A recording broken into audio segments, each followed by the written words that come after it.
This is a video to accompany the poster Modern Architecture, a Direct Expression of Trauma of the World War I Trench.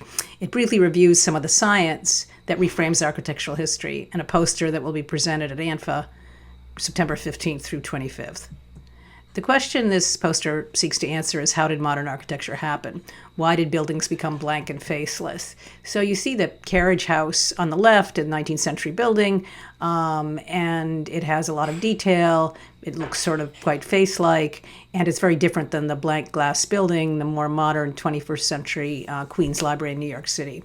And when you do a biometric analysis using 3M's visual attention software, or VAS, you see pretty quickly that people will instantly, implicitly focus on the windows and the door of the carriage house, and they simply don't really look at the library at all. They'll look at the edges and not take in the library. So why did that happen? And so to answer that question of why modern architecture looks so different than architecture of the past, you really have to look at who the fathers of modern architecture were. Mies van der Rohe, Walter Gropius, both German, Lukou BC, French-Swiss, and when they lived. So you see they're both born around the same year, mid-1880s, and they die around the same year, 1960s. And when they were in their late 20s or just about 30, World War I happened, and that was a fantastic calamity, then industrialized warfare, mass starvation, a bloodbath of unprecedented proportions with technologies the world had never seen before. And the impact of the war is getting studied more. We recently passed the centenary of World War I, and at that time, actually, this painting that was done by John Singer Sargent, commemorating the American and British troops working together, went on tour in the United States in 2018.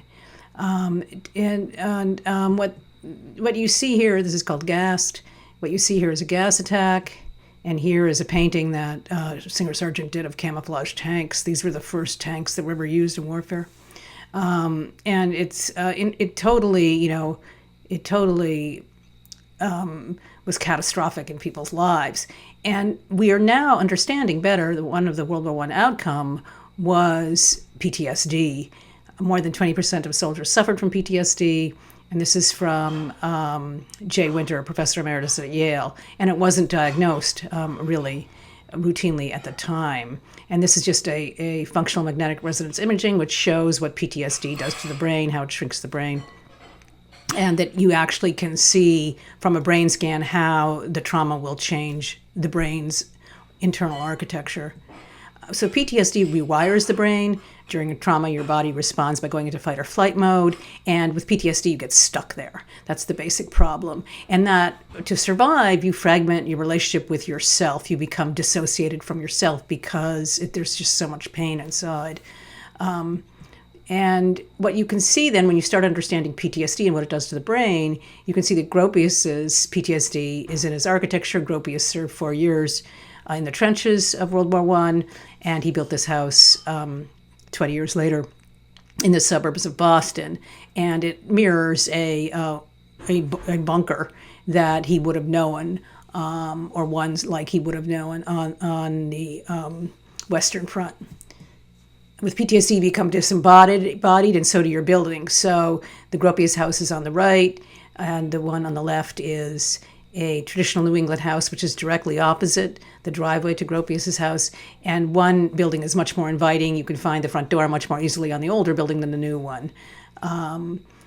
So what you also learn is that one of the reasons that modern architecture becomes so detail-free is that with PTSD, you lose vision, the ability to process visual detail, and so there would be no reason you would put it in.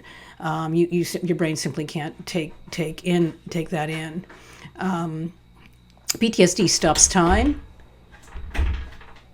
and you can see that here where Gropius, believe it or not, recreated the section of a trench in his office 20 miles away from Cambridge, where he worked. And you can see here that just like on a trench, you can't see outside in this office unless you're standing up. Traumatization is stress frozen in place. And so what it does is that feeling so stressed internally made him design this way externally. And Gropius' bedroom is laid out like a dugout. A dugout was where the men slept in the trenches behind a really sturdy doorway where there just would be the beds. And in Gropius's house that he built 20 years later in the United States, you have the same corridor and then a special kind of very sturdy doorway, and there is just beds on the other side of that doorway. With his brain still at the front, two key, seemingly irreconcilable themes subliminally drove Gropius' design process: a need to feel safe and to recreate the trench war experience in an unsuccessful attempt to heal from it. This impact of World War I is discussed in Urban Experience and Design, a new book coming out by Routledge in October of this year, although its publication date officially is 2021. But so now this is an example of how new understanding of what PTSD does to the brain reframes how we explain how modern architecture came about. What about Lukou BC? He's another founding father. Examples of his buildings are on the right. Lukou BC has now been diagnosed retrospectively as autistic. The doctors on the lower left here of this slide have all corroborated his autism diagnosis, and it's something that Nicholas Fox Weber, a major biography of his, writes about, mentions in his biography. And so with autism, people often are very smart and think very systematically. They'll make up all these points. They were not going to ask emotional experience questions. They'll just make up kind of very logical points. And you can kind of see the autistic behavior in the way he came up with his 5 points of architecture. And when you do eye tracking, you can understand that how people with autism don't take in stimuli and look at things the same way as people who are not autistic. So a neurotypical person looks directly at the eyes of a cat. This is an eye tracking study that aggregates data of someone looking at a cat and shows that they focused where they focused, putting a large black dot over the place where they focus most. And on the right, you see someone on the autism spectrum that they're going to avoid looking at the eyes. And this spills over to when they look at a building. So on the left are how people, neurotypical people, look at a carriage house. On the right, someone on the autism spectrum. And again, here's a library. In this case, neurotypical people, we had 30 neurotypical people look at the building and one person on the autism spectrum. The neurotypical people avoided, without their conscious awareness, completely avoided focusing on the blank facade, whereas the person with the autism spectrum focused directly on the blank facade. It's quite interesting to see the difference. And what that helps you understand is Le Corbusier's autism is in his architecture. He was designing for someone who didn't regulate neurotypically. It would be easy for him to focus on the blankness there, rather than a building that had windows that suggested eyes. So just like Le Corbusier's autism, Gropius's PTSD is also in his architecture. So in sum, the 21st century paradigm shift is what we talk about when we talk about new understanding in psychology and biology that make us understand how humans work.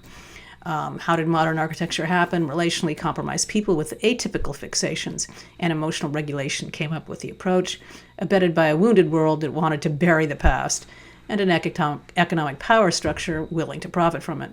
You can read more about this, the Common Edge article, The Mental Disorders That Gave Us Modern Architecture. Impact of World War I. To understand how modern architecture happened, you have to look at the impact of World War I. Architecture became avoidant. It's no longer about relationships, whereas traditional architecture, up until World War I, is always about making face-like facades, so implicitly your brain feels like you're in relationship with the building. The building wants to see you.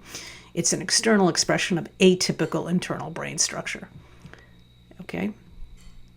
The 21st century paradigm shift also helps us better understand ourselves. Now that we can use neuroscience to better understand how humans function, we can understand how to build a healthier public realm, and we can also understand why traditional architecture here, buildings all in the greater Boston area, why they all look so face-like and like they're looking to see you. Anyway, if you have any more questions, we're living in very exciting times. Do contact me. Thank you very much. We've just founded a new nonprofit, the Human Architecture and Planning Institute, and it's about teaching people about people so they can learn to design better places for them. Thank you so much. Bye-bye.